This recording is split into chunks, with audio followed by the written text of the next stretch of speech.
ಗೆಳೆಯರೇ, ಬನ್ನಿ ನಾವು ಇವತ್ತು ನೋಡೋಣ ಹೊಸದೊಂದು ವೇಸ್ ಆಫ್ ಆಸ್ಕಿಂಗ್ ಸಾರೀಸ್ ಅಂತ. ವೇಸ್ ಅಂತಂದ್ರೇನು? ದಾರಿಗಳು ಅಥವಾ ಮಾರ್ಗಗಳು. ಆಸ್ಕಿಂಗ್ ಅಂದರೆ ಕೇಳ್ತಕ್ಕಂಥದ್ದು, ಸಾರಿ ಅಂದರೆ ಕ್ಷಮೆ. ಕ್ಷಮೆ ಯಾಚಿಸುವ ವಿಧಾನಗಳು ಅಂತ ನೋಡೋಣ. ಕ್ಷಮೆ ಯಾಚಿಸುವ ವಿಧಾನಗಳು. ಒಂದನೇದು I am sorry. I am sorry ಅಂತಂದರೆ ನನ್ನನ್ನು ಕ್ಷಮಿಸಿ ಅಂತೇಳಿ ಕೇಳಿದಂಗೆ. ಐ ಅಪಲಜೈಸ್ ಅಂದರೆ ನಾನು ಕ್ಷಮೆಯನ್ನು ಕೇಳುತ್ತೇನೆ ಅಂಥೇಳಿ ಅದರ ಅರ್ಥ. ಇದು ಈ ರೀತಿಯೂ ಕೇಳ್ಬೋದು. ಐ ಅಪಲಜೈಸ್ ಅಂತಲೂ ಕೇಳ್ಬೋದು. I am so sorry for that. I am so sorry for that.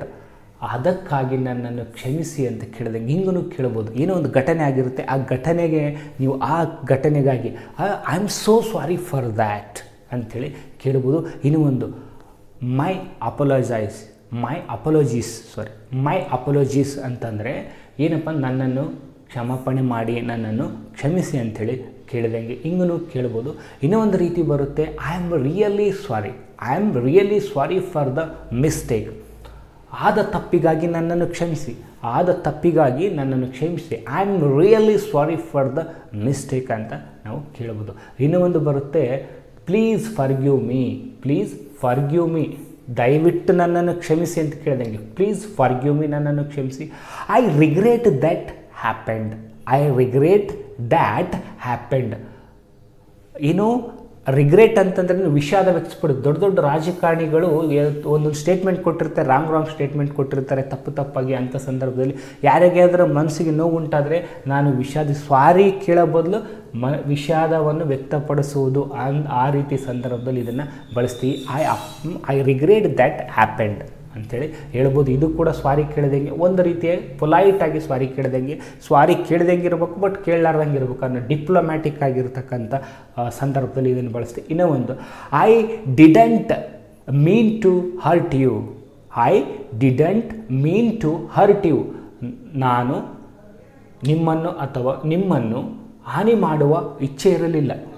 ನಿಮ್ಮನ್ನು ಹಾನಿ ಮಾಡುವ ಅಥವಾ ಮಾಡಲು ಇಚ್ಛಿಸಿರಲಿಲ್ಲ ಅಂತ ಹೇಳ್ಬೋದು. ಅಥವಾ ಇಂಟೆನ್ಷನ್ ಇರಲಿಲ್ಲ, ನಾನು ನಿಮಗೆ ನೋವು ಮಾಡಬೇಕಂತಿರಲಿಲ್ಲ. ಅದೇ ನಾನು ನಿಮ್ಮನ್ನು ಹಾನಿ ಮಾಡಲು ಇಚ್ಛಿಸಿರಲಿಲ್ಲ.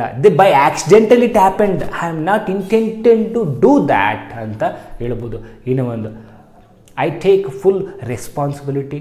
ಏನೋ ಒಂದು ತಪ್ಪು ಘಟನೆ ಆಗಿರುತ್ತೆ, ಅದಕ್ಕೆ ಸಂದರ್ಭದಲ್ಲಿ ಆ ಪೂರ್ಣ ಜವಾಬ್ದಾರಿಯನ್ನು ವಹಿಸುತ್ತಿದ್ದೇನೆ, ನಾನೇ ತಗೋತೀನಿ. I will take the whole responsibility of that what's happened ಅಂತ ಹೇಳ್ಬೋದು. ಇನ್ನೂ ಒಂದು, I will make it up to you.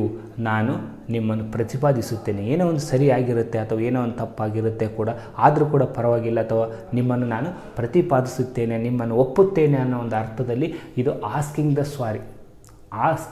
ಸಾರಿ, ಕ್ಷಮಾಪಣೆಯನ್ನು ಕೇಳ್ತಕ್ಕಂಥ ಎಲ್ಲ ಮಾರ್ಗಗಳು.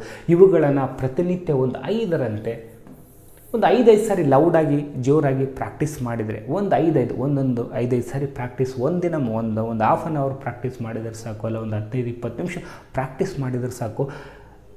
ಮಾತನಾಡುವ ಸಂದರ್ಭದಲ್ಲಿ ಇವೆಲ್ಲವೂ ನೀವು ಬಳಸ್ಬೋದು. ಓಕೆ, ಮುಂದಿನ ತರಗತಿಯಲ್ಲಿ ನಾವೇನು ನೋಡೋಣ ಅಂತಂದರೆ ರಿಪ್ಲೈ ಟು ಸಾರಿ ರಿಕ್ವೆಸ್ಟ್. ಕ್ಷಮೆ ಯಾಚನೆಗೆ ಹೇಗೆ ಪ್ರತಿಕ್ರಿಯೆ ನೀಡುವುದು. ಈಗ ಕ್ಷಮೆ ಕೇಳಿದರೆ ಅದಕ್ಕೆ ನಾವು ಪ್ರತಿಕ್ರಿಯೆ ಕೊಡಬೇಕಲ್ಲ, ಯಾವುದೇ ಒಂದು ಕ್ರಿಯೆಗೆ ಪ್ರತಿಕ್ರಿಯೆ ಇದ್ದೇ ಇರುತ್ತೆ. ಈಗ ಕ್ಷಮೆ ಕೇಳಿದರೆ ಅದಕ್ಕೆ ನಾವು ಯಾವ ರೀತಿ ರಿಪ್ಲೈ ಮಾಡಬೇಕು ಅನ್ನೋದನ್ನು ಮುಂದಿನ ತರಗತಿಯಲ್ಲಿ ನೋಡೋಣ.